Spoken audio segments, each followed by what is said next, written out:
Welcome to Tejas world. ഇതൊരു റിപ്പോർട്ടാണ്.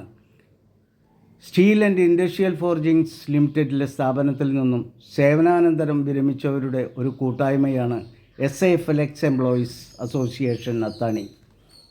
ഈ സംഘടന രൂപീകൃതമായത് 2018 ഇതൊരു രജിസ്ട്രേഡ് സംഘടനയാണ്. SIFL എക്സ് എംപ്ലോയീസിൻ്റെ ഐശ്വര്യത്തിനും ക്ഷേമത്തിനും ജീവകാരുണ്യത്തിനും വേണ്ടി പ്രവർത്തിക്കുക എന്നതാണ് ലക്ഷ്യം. സാമൂഹിക പ്രതിബദ്ധതയോടുകൂടിയുള്ള എല്ലാ വിഷയങ്ങളും സംഘടനയുടെ പ്രവർത്തന മേഖലയിൽ പ്രാധാന്യമുള്ളതാണ്. 2024 ഡിസംബർ 4 ബുധനാഴ്ച വൈകിട്ട് 5 മണി മുതൽ 7 മണി വരെ അത്താണി മൾട്ടിപർപ്പസ് കോഓപ്പറേറ്റീവ് ബാങ്ക് ഹാളിൽ വെച്ച് വയോജനങ്ങളുടെ മാനസിക ആരോഗ്യം മെച്ചപ്പെടുത്തുന്നതിന് വേണ്ടി ഒരു ബോധവൽക്കരണ ക്ലാസ് നടത്തി. ഇനി നമ്മൾക്ക് യോഗ ഹാളിലേക്ക് പോകാം. മൗന പ്രാർത്ഥനയോടുകൂടി യോഗം ആരംഭിച്ചു. യോഗത്തിൽ പങ്കെടുത്ത എല്ലാവർക്കും വേണ്ടി സെക്രട്ടറി സ്വാഗതം പറയുകയാണ്. ആദ്യമായി യോഗ അധ്യക്ഷൻ ആദരണീയ MK സുകുമാരന് സ്വാഗതം പറഞ്ഞു. അടുത്തതായി അവതാരകൻ ഡോക്ടർ സെബിന്ദ് Kumar, associate professor psychiatry, government medical college Thrissur, അദ്ദേഹത്തെ സ്നേഹാദരങ്ങളോടുകൂടി സ്വാഗതം ചെയ്തു.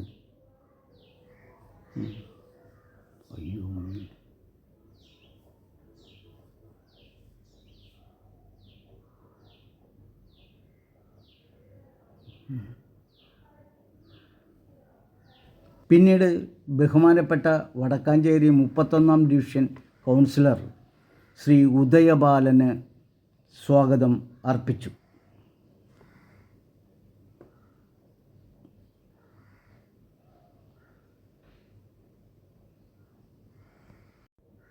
അടുത്തതായി ഞങ്ങളുടെ സംഘടനയുടെ കഴിഞ്ഞ ഭാരവാഹിയും പ്രസിഡൻറ്റുമായ ബഹുമാനപ്പെട്ട ശ്രീ രാജകുമാർ സാറിനെ ഞങ്ങൾ ഹാർദമായി സ്വാഗതം ചെയ്തു.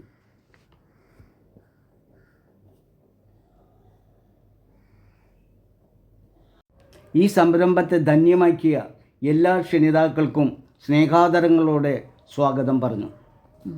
അടുത്തതായി അധ്യക്ഷ പ്രസംഗത്തിൽ സംഘടനയുടെ സുഗമമായ പ്രവർത്തനത്തെപ്പറ്റി വിവരിക്കുകയും അവതാരകനായ ഡോക്ടറെക്കുറിച്ച് അദ്ദേഹം പ്രകീർത്തിച്ച് സംസാരിച്ചുകൊണ്ട് ഉദ്ഘാടന കർമ്മം നിർവഹിക്കാൻ കൗൺസിലറെ ക്ഷണിച്ചു. നിങ്ങളിപ്പോൾ കണ്ടുകൊണ്ടിരിക്കുന്നത് ഉദ്ഘാടന കർമ്മമാണ്.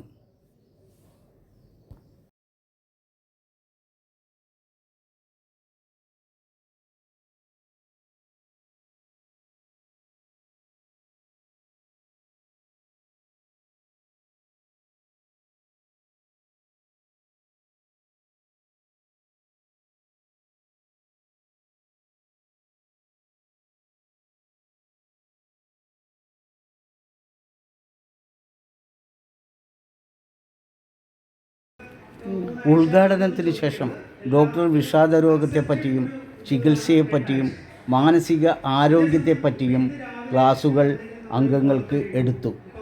അംഗങ്ങളുടെ സംശയങ്ങൾക്ക് അദ്ദേഹം മറുപടി പറയുകയും ചെയ്തു.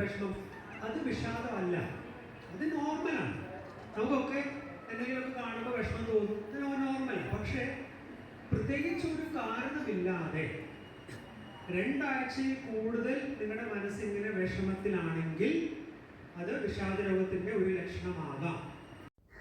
ഏകദേശം 2 മണിക്കൂർ നീണ്ടുനിന്ന ഈ ബോധവൽക്കരണ ക്ലാസ് എല്ലാവർക്കും വളരെ ഫലപ്രദമായിരുന്നു. അദ്ദേഹത്തിന് സംഘടനയുടെ സ്നേഹാദരമായി ഒരു മൊമൻറ്റോ സംഘം പ്രസിഡന്റ് ശ്രീ സുകുമാരൻ സമ്മാനിച്ചുകൊണ്ട് യോഗം അവസാനിച്ചു.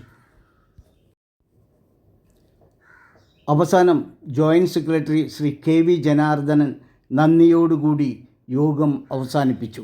Good bye.